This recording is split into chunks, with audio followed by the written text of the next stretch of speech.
The hum of overhead fluorescent lights wrapped around Alara Voss's cubicle like a thin, unchanging blanket by 10 a.m. at the Virginia Regional Veteran Records Processing Center. Stacked manila folders lined the edge of her desk, each labeled with faded printed barcodes and hand-scrawled last names. The routine of sorting discharge paperwork, dependent benefit claims, and service verification forms ground into 8 years of muscle memory. She'd left active Navy service a decade prior, traded fatigues and supply manifest spreadsheets for civilian federal payroll and rigid compliance checklists, and the quiet predictability of the job had become her safe harbor, far quieter than the fractured family home she'd grown up in outside. Fredericksburg. Alara sipped lukewarm black coffee from a chipped ceramic mug printed with the Navy anchor insignia, her gaze skimming the intake slip clipped to the top of the newest batch dropped off by the mail clerk.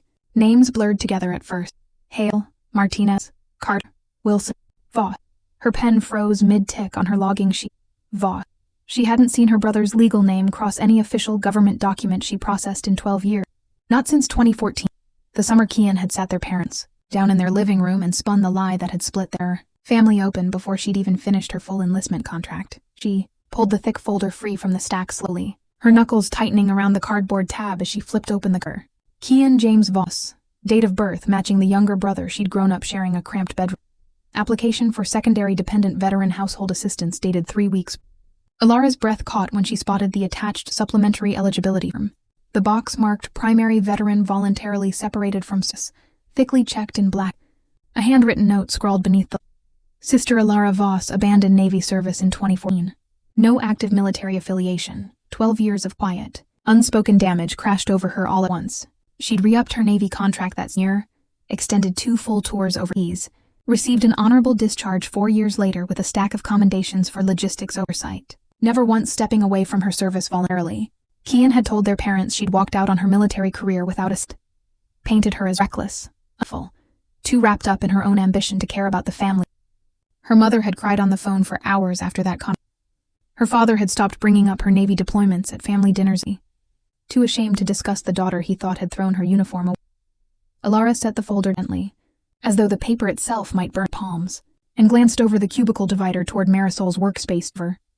Marisol was an Army combat vet turned clerk, her desk lined with framed photos of her teen daughter and a dog-eared federal compliance handbook annotated in neon ink marker.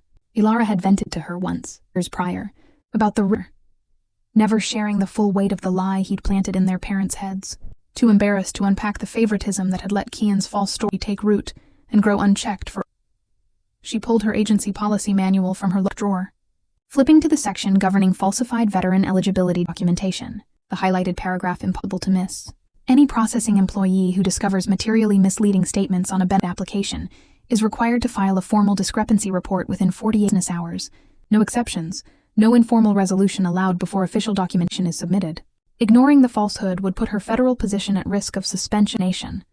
A stable career she'd fought hard to build after reporting it would blow open the secret she'd buried to keep peace with parents. Force proof of Kian's deception into official government records that would trigger a VA audit and reignite every raw wound she'd spent years learning. Alara leaned back in her rolling office chair, staring at Kian's messy signature scrawled across the bottom of the falsified form, her chest tight with a tangled knot of anger and sorrow. She'd avoided conflict with her brother for 12 years, limited family visits to brief Sunday dinners where no one dared mention Navy timeline, bit her tongue through every offhand comment her parents made about her supposed impulsive choice to quit her service. She'd chosen silence to protect fragile feelings, even as the lie chipped away at how they saw her, as the story Kian told them became the only version of her military. A faint buzz cut low office chatter. Alara's personal cell phone vibrating against the edge of her keyboard, glanced at the screen, her throat going dry when she saw her mother's contact lay. Its warm smile, taken at a backyard barbecue the previous summer. No clue that the paper sitting on Alara's desk held the proof that everything Kian had told them for over a decade. Alara's thumb the decline button, her eyes drifting back to Kian's personnel folder, sit in her intake tray. There was no way to archive, forward, or file this application without logging the discrepancy made by federal policy. The quiet, unbalanced truth she'd maintained with her family for 2 years was unraveling, right there beneath the lights of her cubicle, and there was due to stop it. Alara stared at her mother's glowing name on her phone screen for 3 full vibrations before she answered, pressing the device to her ear with a forced calm she did not feel. The office hum softened around her, the stack of veteran files, the distant clink of a break room mug, the quiet typing of coworkers all fading into background noise. "Hey, Mom," she said, keeping her tone light, neutral. the way she'd practiced for years whenever family tension lingered just beneath the surface. Margaret's voice filtered through the line, warm and weary, carrying the faint static of a cell call made from the family home's back porch. "Just checking in. Haven't heard from you in a week. Your dad and I were wondering if you'd come for dinner this Sunday." "Kian's gonna be in town." The name landed sharp and heavy in Alara's chest, sharp enough to make her glance down at the open folder still spread across her desk, at Kian's lying handwriting, at the checked box that had rewritten her entire early adulthood for their family's benefit. She leaned forward, elbow propped on her desk, fingers pinching the bridge of her nose. "Yeah, I can come," she said quietly. "Good." Margaret sighed, the relief obvious in her tone. "He's been stressed lately. Work's slow, bills are piling up. He's been leaning on us a little more than usual. I told him family dinners always fix things." She paused, then added soft, almost hesitant, "I wish you'd ease up on him, honey. He still feels bad about how things went back when you left the Navy." The words knocked the breath out of her. "Not when you supposedly left. Not when there was confusion. When you left the Navy. 12 years later." And the lie was still alive, still breathing in her parents' home, baked into every gentle conversation, every quiet plea for family. Ilara bit back the sharp retort burning on her tongue. She could do it right then, spit out the truth. Tell her mother she'd never quit, that Kian had lied to cover his own fears, that she'd served honorably for a full decade, while her brother spent years leaning on their parents financially. But she heard the quiet fragility in her mother's voice, the years of low-grade worry etched into every, and she hesitated. Fighting now would not fix anything. It would only turn a quiet phone check-in into a scream, leave her mother upset and confused, and paint her as the cruel, unforgiving child. "I'll be there," Alara repeated, ending the conversation before she could cave to anger or grief. She hung slowly, her thumb brushing the edge of key, and for a long moment she staring at the paper that held the key. Her mind slipped back to 2012, the summer that rewrote her family's perception of her. She had been 24, halfway through her first enlistment, stationed overseas, pulling long, grueling supply shifts that left exhausted. She'd called home every week without fail, updating her parents on her duties, telling them she planned to re-enlist, that she loved the stability and purpose that. But Kian, only 22 then, drifting through dead-end jobs, bouncing from one rental to the next, had been home for a month visiting their parents when he'd lie. He'd told them, Alara, that she was reckless, that she decided to walk away from her military future with no plan, no backup, no gratitude for the sacrifices their family had made to support. He'd painted himself as the responsible child, the one who stayed home, who needed their financial and support, while Alara chased selfish dreams and abandoned. By the time Alara came home on leave months later, the narrative was already written. Her father would in the eye. Her mother cried while hugging her, begging her to be smart. No one bothered to check. Alara had been too young, too desperate for her parents' love then. Quiet, sworn justice, and let them believe the worst of her just to keep the family peace. And Kian had thrived in that silence. Year after year, he'd used her supposed failed military career as leverage, for rent money, for car repairs, for emergency cash infusions. He'd told them Alara's life was unstable, that she couldn't be counted on, that he was the child who needed their help. All of it built on a Shaking off the memory, Alara grabbed her phone again and typed out a short, "I saw your benefit application file across my desk today. The 2014 service status note is false. I need you to correct it voluntarily, before I'm forced to file." He stared at the screen, waiting for the top. It appeared instantly, then vanished, then reappeared again, as if he was scrap-ons. Minutes ticked by in so tense silence. Finally, reply landed. "We're reacting." "It's just a formality. It doesn't mean anything," Alara's jaw tightened. "It's a federal form falsifying my military service to secure dependent benefit. It means everything." His next text came fat and defensive. "You've always hated that worry about me more. You're just mad I'm their priority for once. Don't use your stupid office job, love." The words cut expected. 12 years of repressed resentment burned hot in her chest, and she realized then that Kian had never won as betrayal. To him, it had always just been competition, in their parents' favor, to tilt the family scale permanently in his direction, the cost of her reputation, her honor, her sacrifice. She tossed her phone face down on her desk and forced herself to her morning workload, processing files mechanically while her mind raced. By mid-afternoon, it was completely gone. She needed to talk to him face to face, to make him understand exactly how much trouble he was in, before this spiraled in. She found him an hour later at the grocery store parking lot, blocks from her office, leaning against his beat-up pickup truck, slowly on his phone. The Virginia night was bright and unforgiving, casting sharp shadows across his face, and when he spotted her walking toward him, his ear dropped into a scowl. "You really came out here to lecture me?" Kian said, pushing off the truck to stand straight, offensive and combative. Can't you family stuff stay buried? It's not buried anymore, Kian, Alara said, stopping a few feet away, steady but firm. Your falsified note is in an active file assigned directly to me. I am required to report discrepancies. If you fix it today, we can end this quietly. No audit, no paperwork trail, no questions from supervisor. Just a correction. Kian laughed bitterly, short hollow sound. Fix it? So you can finally prove you're the good kid?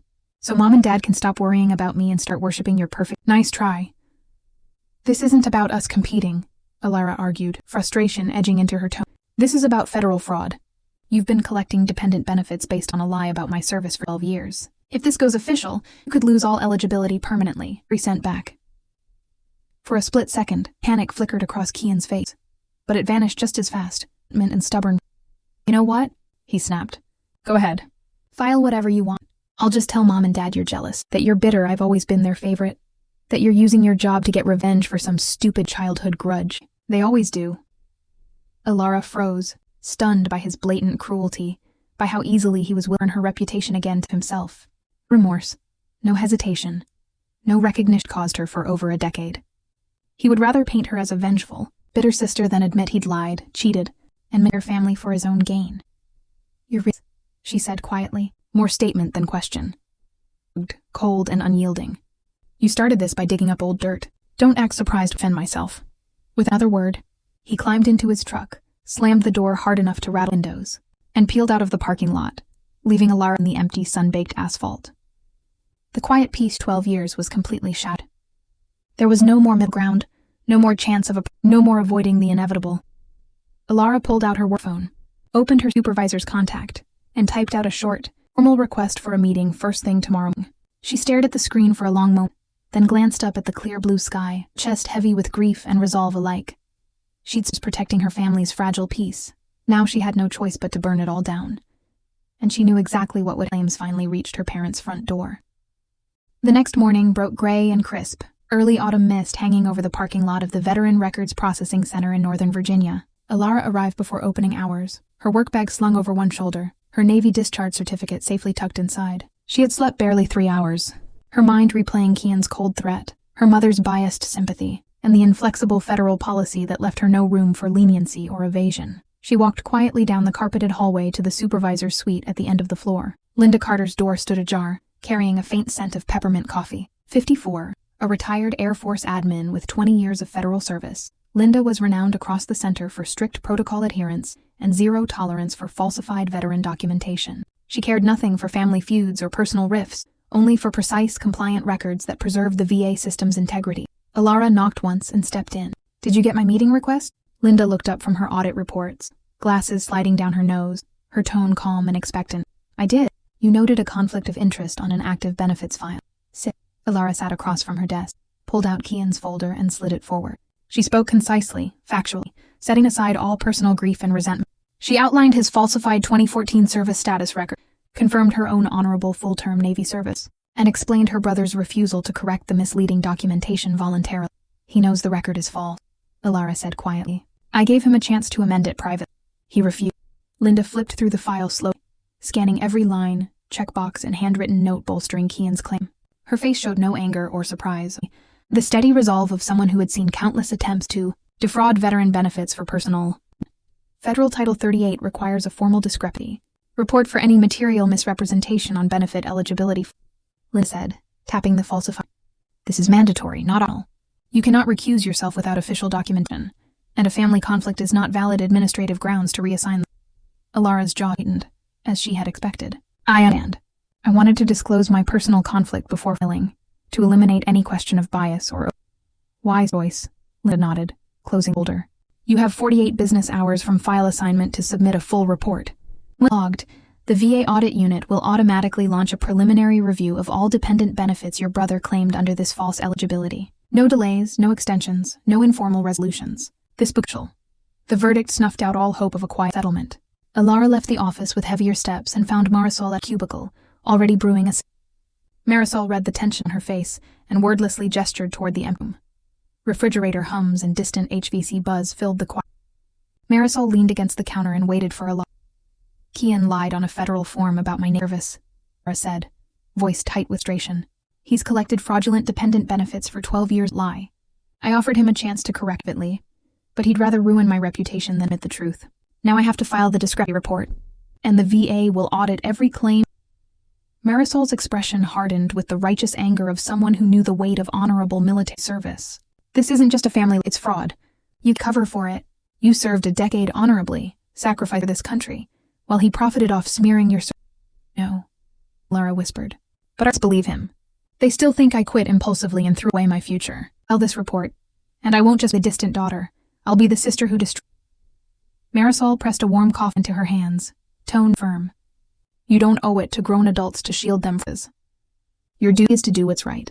Their refusal to hear your side. The words eased Lara's heavy mind. She finished her work mechanically, her thoughts fixed entirely on the feat. She needed to face her parents and gauge how deeply Kian's lies had rooted in of her. The Voss family home in Frederick's changed. White siding, a front porch lined potted mums, the wooden bench where her father read paper each evening. Childhood home, yet alien now. On hidden lies and blatant. Margaret greeted with a warm hug, oblivious to the storm. Robert stood in the drying plates, his usual smile replaced reserve. The same look he had for 12 years, convinced his daughter had abandoned her militant. Kian at the dining table, relaxed and unapologetic, acting if the house belonged to him. He met Alara's gaze across the room with a smug smirk, silently asserting he still held their parents' trust and controlled the face. Past and strained, superficial small talk about neighborhood news, grocery prices, and the coming church bake sale. No one mentioned the Navy, the paperwork, or the lies, yet unspoken tension. Midway through the meal, Robert broke the silence appointment. I still wish stayed in service, kiddo. It would have given you steady work and real purpose. Quitting young threw your adult life off balance. Alara's fork froze. Her throat tightened. She glanced at Kian, stared at his plate, feigning innocence while letting their fathers fend on her. Didn't quit, Dad. Firmly. Robert blinked in confusion. Huh? Kian said. I know what Kian said. Alara cut in. I served my full 10-year enlistment and honorable discharge. I never left early, never abandoned my service. Dead silence fell over the table. Its fork clinked against her bowl. Robert's brows furrowed, stunned to hear a new truth after 12 years. Kian looked up at last, slipping this defensive act. That's unfair, Alara. You were burned out, always talking about leaving. I just told Mom and Dad how I didn't lie. You told them I quit, Alara countered steadily. You let them I was reckless and ungrateful, and you've exploited that lie for checked benefits. Eyes filled with tears, glancing helplessly between her two children. Can we not fight tonight? Full family dinner. Guilt washed over Alara. She hated shattering others' peaceful family illusion. She bit back evidence and back down. Let's drop it. The rest of dinner passed in awkward silence. Alara finished quickly and declined her mother's offer of dessert and coffee. She felt Kian's triumphant gaze on her back as she left. He had won it for one more night. Behind the wheel, his hands tightened on the steering wheel. Her chest ached with sorrow and unyielding resolve.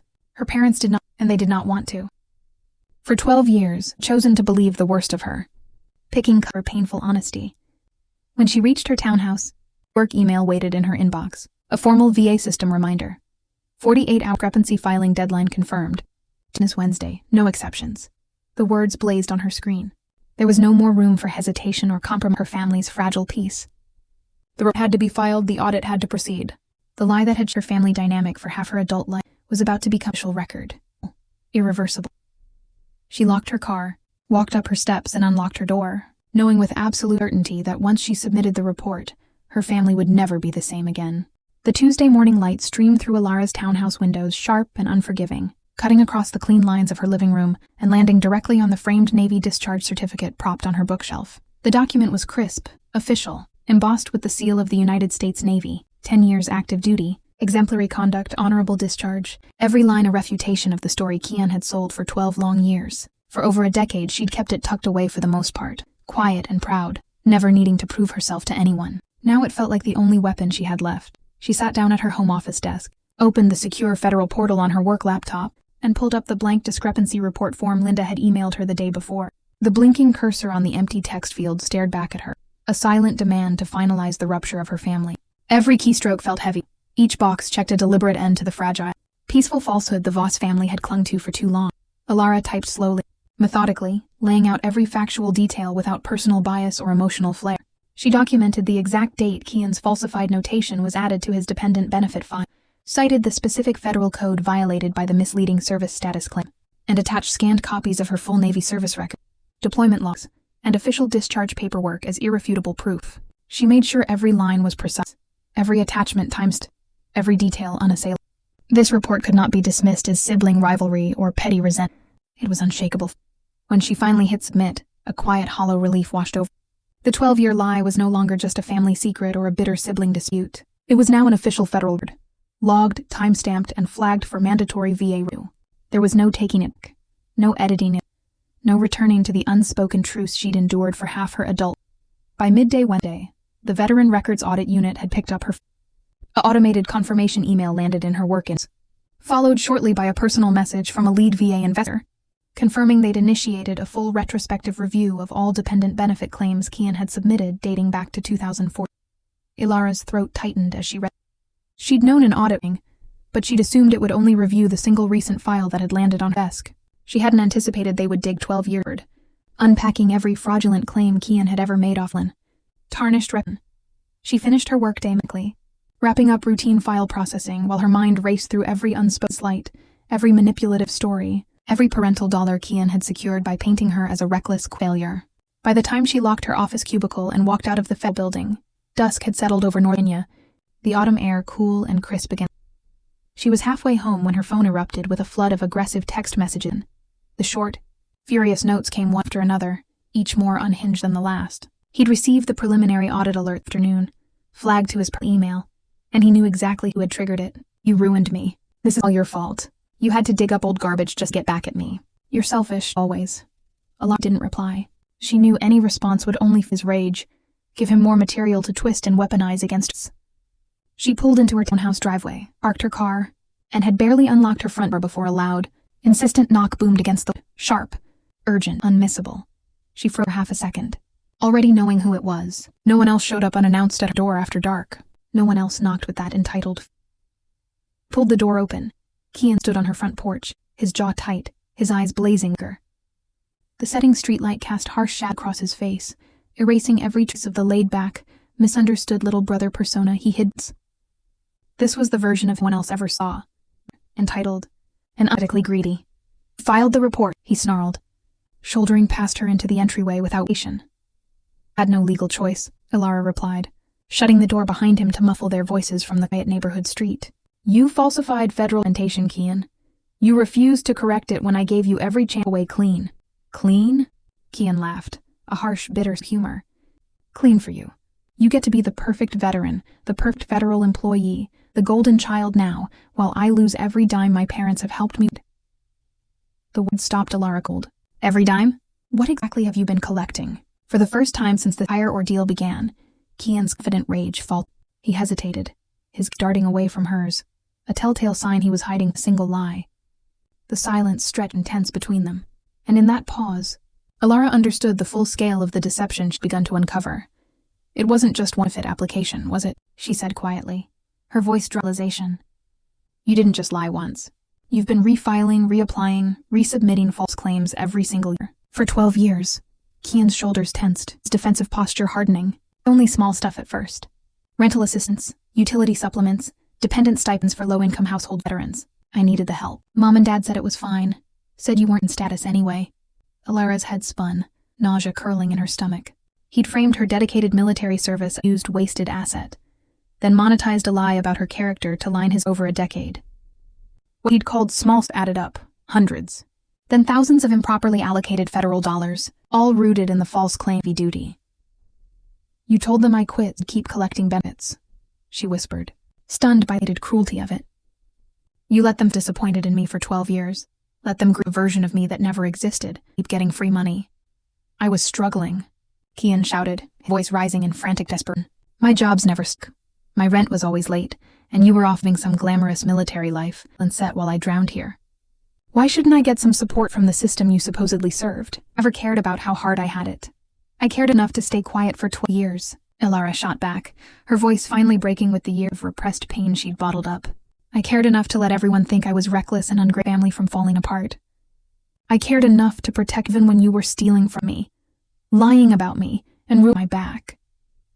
Kian's anger flared hotter, his face turning red with rage. You're protecting yourself now.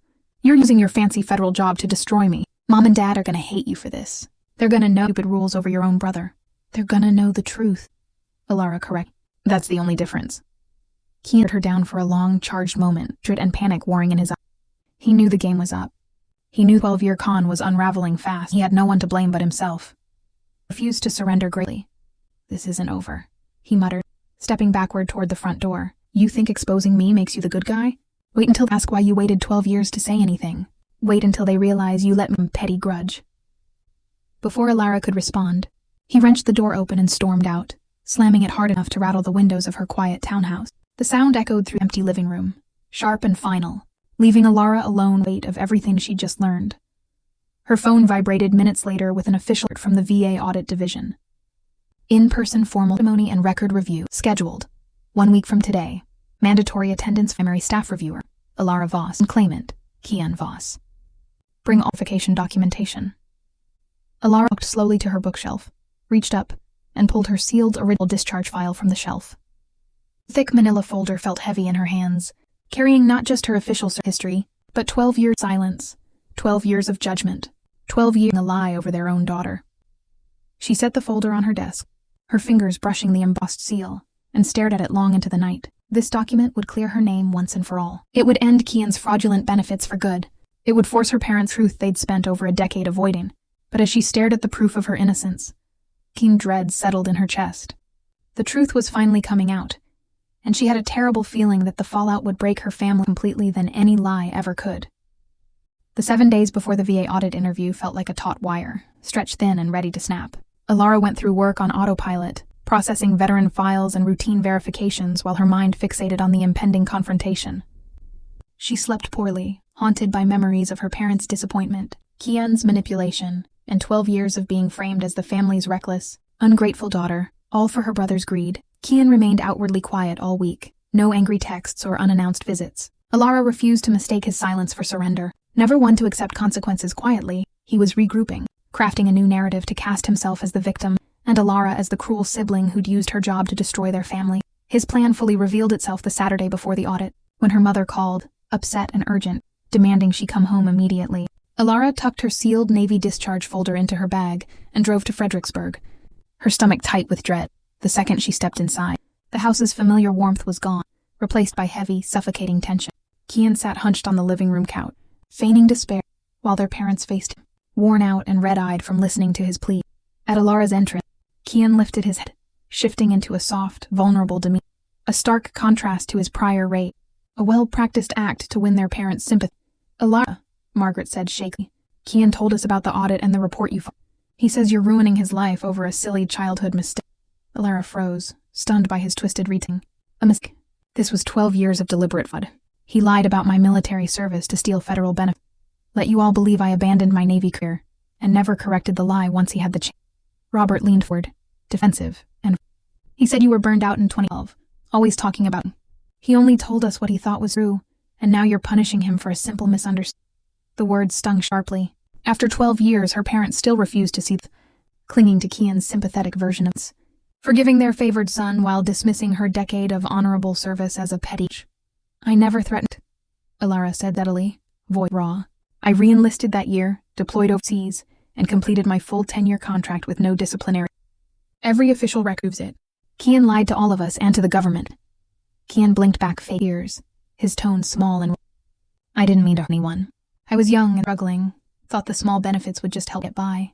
I never imagined my own sister would destroy my life. Alara was appalled by his...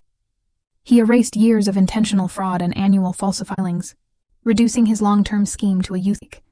And their parents believed every word with... You knew every resubmit false. You had 12 years to tell the truth. Instead, you let them judge me harshly, all to keep your month end. Margaret shook her head, weird and pained. Can't this stay a family issue? Must it go to auditors and official records? Can't you your brother? This is a federal legal matter, not a family fight, Alara said, heartbroken by her mother's words. I didn't make the rules or file for paperwork. I only reported what I do. The circular argument dragged on for an hour, with Kian playing the victim and her parents begged for leniency. Their stubborn ignorance only hardened resolve. She would no longer sacrifice her integrity to protect. That night, Ilara met Marisol at a local diner and detailed Kian's manipulative performance at it. Marisol listened over lukewarm coffee, then walked her through every critical piece of evidence for the hearing. "Stick strictly to facts," Marisol advised firmly. "No emotion, no family drama, no defensiveness. Let your official records speak for you. Federal investigators care about verified paperwork, not sibling conflict." Kian's victim. Ilara took her advice to heart and spent the rest of the night ordering her files, cross-checking service dates, deployment logs, and official stamps to build. Audit morning arrived cold and bright. The Veteran Records Center was quiet before hours, the sterile conference room empty save for a long wooden table and 2 investigators' chairs.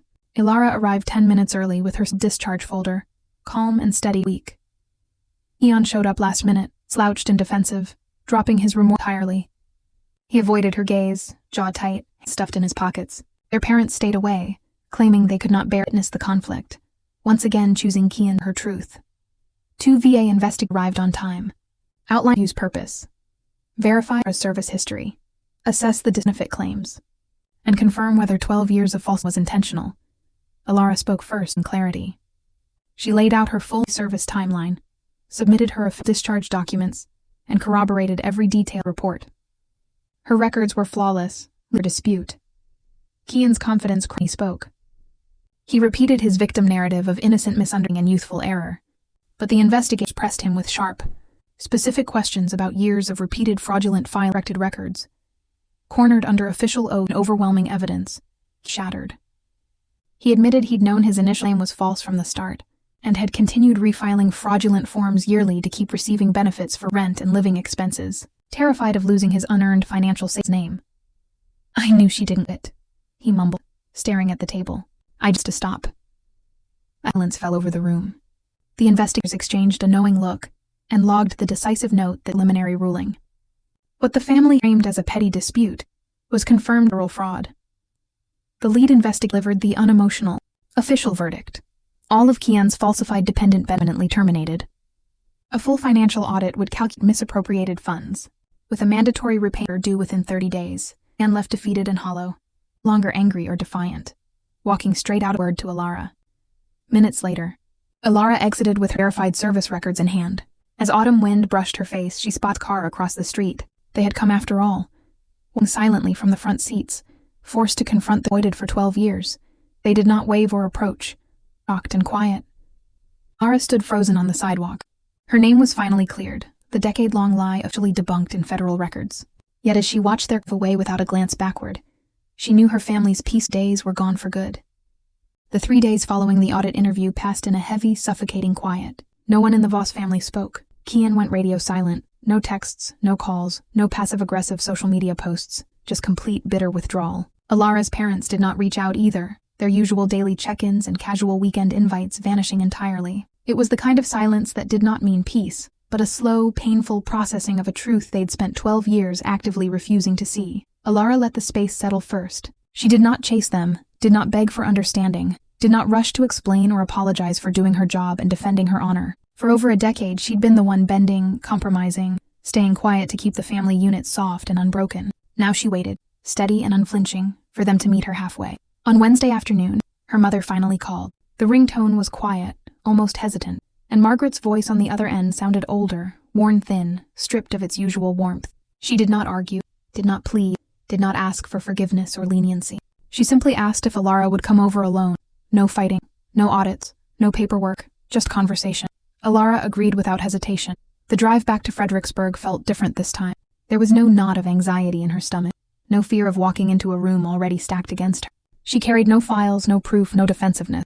She was just herself, the daughter who'd served honorably, the sibling who'd stayed silent too long, the woman who'd finally refused to be erased by a lie. The front door was unlocked when she arrived. The house smelled of lemon cleaner and old cedar, the same scent she'd grown up, but the atmosphere was unrecognizable. There was no tension, no performance, no carefully staged victimhood from Keith. Just 2 tight, quiet people sitting in the dim living room, finally ready to be honest. Robert spoke first, his voice gruff and unsteady, a rare crack in his usual stoic demeanor. "We watched the whole thing.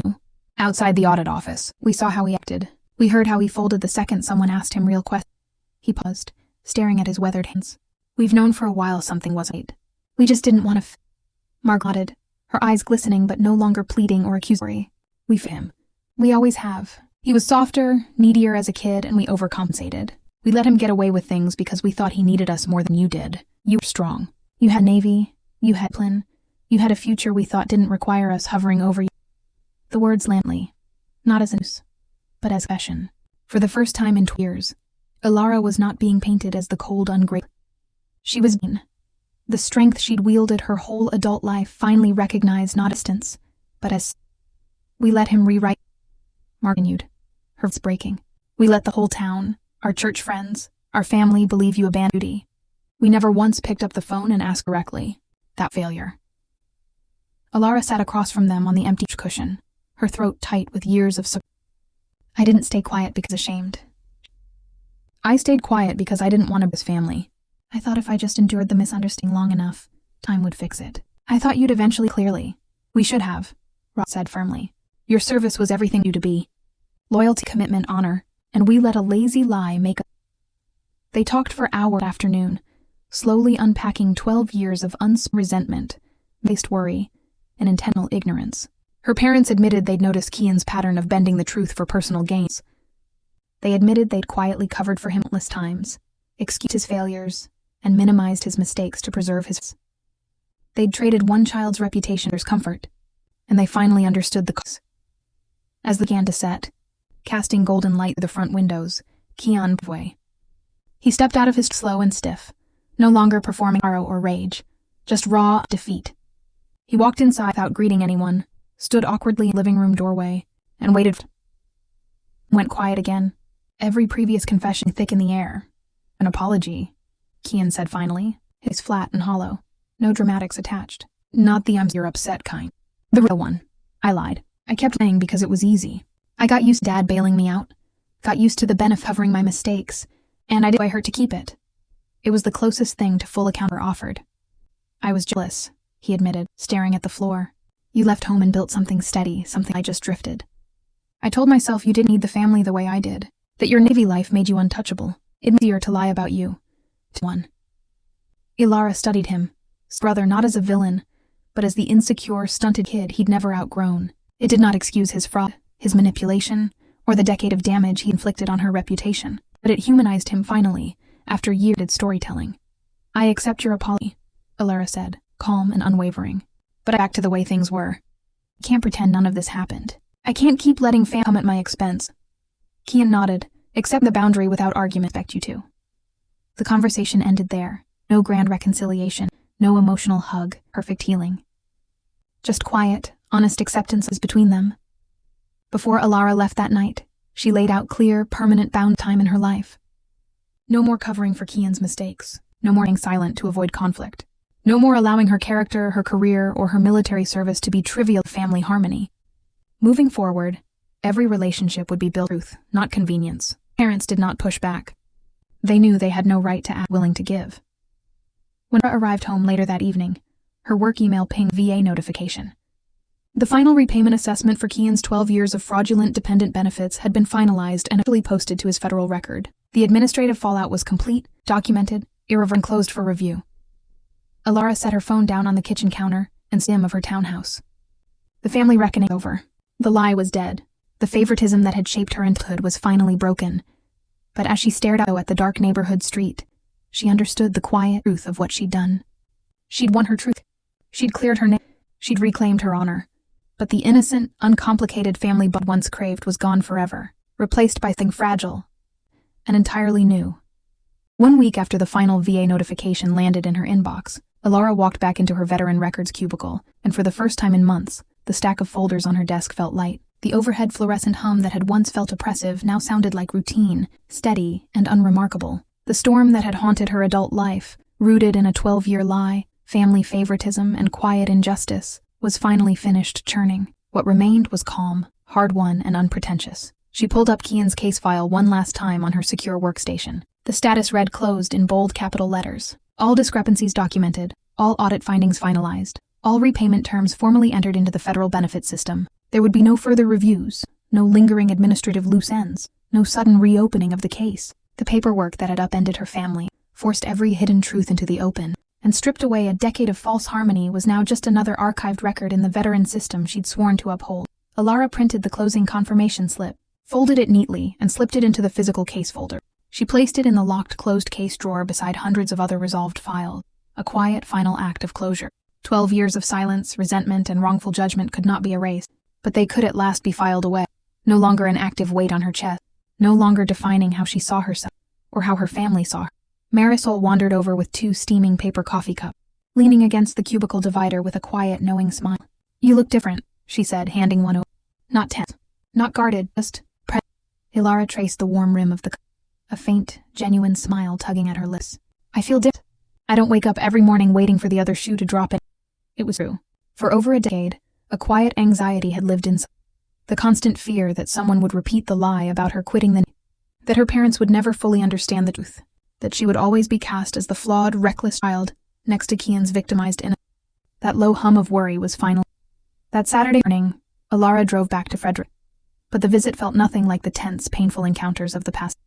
No audit looming, no argument waiting, no hidden lies hanging over every word. She arrived mid-morning with a small box of her parents' favorite papers, the autumn sunlight filtering golden through the tree-lined streets, calm and Kian was.